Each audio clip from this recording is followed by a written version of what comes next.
Este domingo, los guatemaltecos asisten a las urnas para elegir presidente, vicepresidente, congresistas y autoridades locales. Se trata de una convocatoria turbulenta debido a las decisiones de las autoridades electorales que negaron las inscripciones de algunos candidatos, revirtieron otras ya inscritas y aceptaron algunas aspiraciones de personas que no cumplían con los requisitos legales de la Constitución de ese país. Para analizar lo que está en juego en estos comicios, conectamos con Tiziano Breda. Él es investigador para el Instituto Afari Internacional y bienvenido a France 24.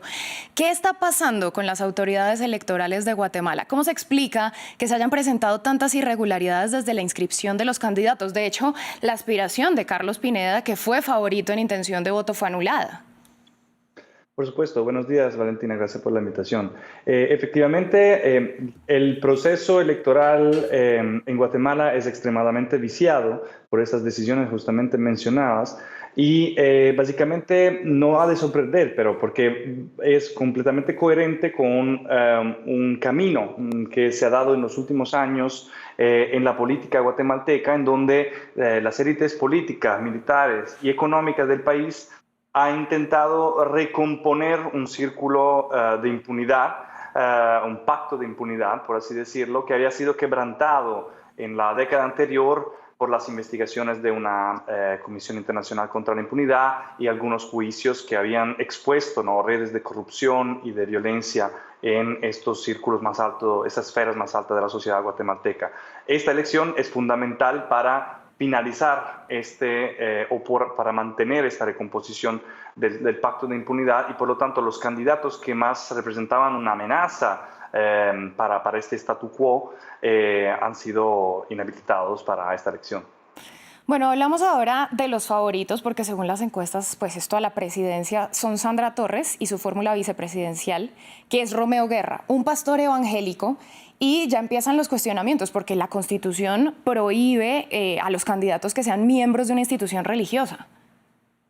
Precisamente, Romeo Guerra ha afirmado que había dejado sus actividades como pastor hace unos meses antes de su inscripción, pero claramente esto es cuestionable. Es precisamente la aplicación selectiva de algunos criterios de ley que no solamente concierne el ámbito electoral, sino también, y lo hemos visto en el ámbito de la lucha contra la corrupción, donde se han aplicado una serie de conceptos y de leyes en contra de aquellos que en realidad han luchado contra la corrupción y la impunidad, fiscales, jueces y miembros de la sociedad civil en los últimos años y por el otro lado no se ha aplicado a casos o a indicios de casos de posible corrupción en el actual gobierno y en otras esferas de las instituciones. Así que precisamente hace parte de este mismo juego, o dinámica que concierne también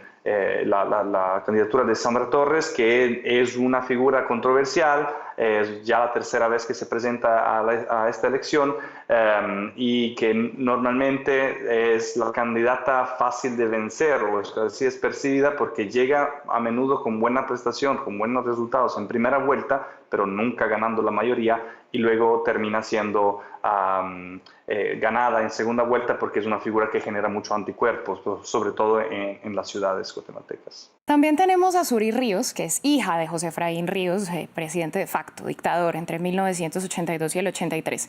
La Constitución prohíbe que opten al cargo tanto los líderes de facto como sus familiares hasta cuarto grado de consanguinidad. Ella es hija.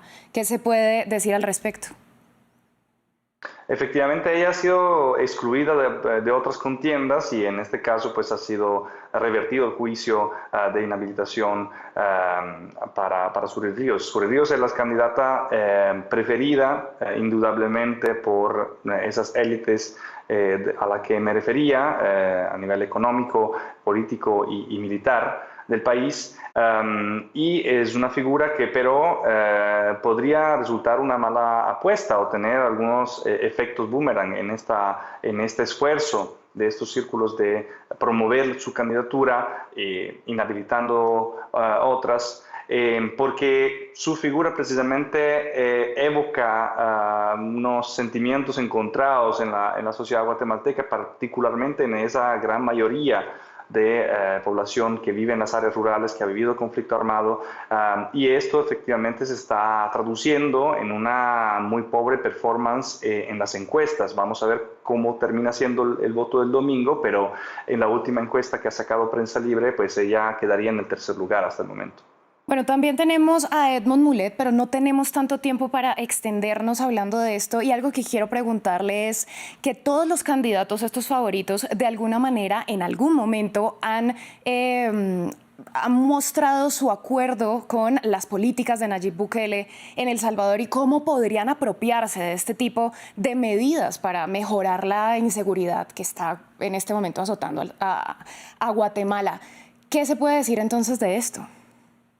Seguramente la figura de Bukele y sus políticas de seguridad tienen una fuerte componente político electoral, no solamente en Guatemala, sino que en toda la región latinoamericana, porque son muy populares, aparentemente eficaces también, por lo tanto, proponerlas o emularlas puede ser considerada una táctica electoral. Ahora bien, yo creo que sea difícil por una serie de razones, que esto luego se traduzca en una implementación parecida, ¿no?, a esta Casas a las Brujas que en El Salvador ha llevado a la detención de 70.000 personas. Pero indudablemente, pues, esta propuesta de un Estado fuerte, de medidas drásticas en el ámbito de la seguridad, es algo que pues, tiene algún tipo de aceptación a nivel popular. Claro que si todos los candidatos lo proponen, pues deja de ser, básicamente, deja de hacer la diferencia, ¿no? Y brevemente le pregunto, ¿cuáles, además de la inseguridad, serán los principales retos para el nuevo mandatario? Bueno, en Guatemala se ha empeorado muy pesadamente la situación de desnutrición y de pobreza, sobre todo en las áreas rurales. Ya más del 60% de la población vive por debajo del umbral de la pobreza. El tema migratorio sigue siendo, por lo tanto, un crítico, ¿no?, un tema crítico para el país. La economía ha estado a flote, pero no ha estado creando esas oportunidades para los millones de guatemaltecos, sobre todo en los departamentos más pobres, para quedarse, ¿no?, y construir un futuro en el país. Y así la pandemia también ha demostrado la debilidad en el sistema de educación y en el sistema de salud del país. Entonces, todas esas áreas creo que serán críticas para cualquier candidato, para cualquier nuevo presidente, digamos, llevar a cabo algunas acciones y tener algunos resultados. Tiziano, a usted muchas gracias por su análisis y por compartirlo con nosotros en France 24. Muchísimas gracias a ustedes por la invitación. Feliz día. A ustedes también, muchas gracias por su sintonía. Vamos a hacer una breve pausa, pero ya regresamos.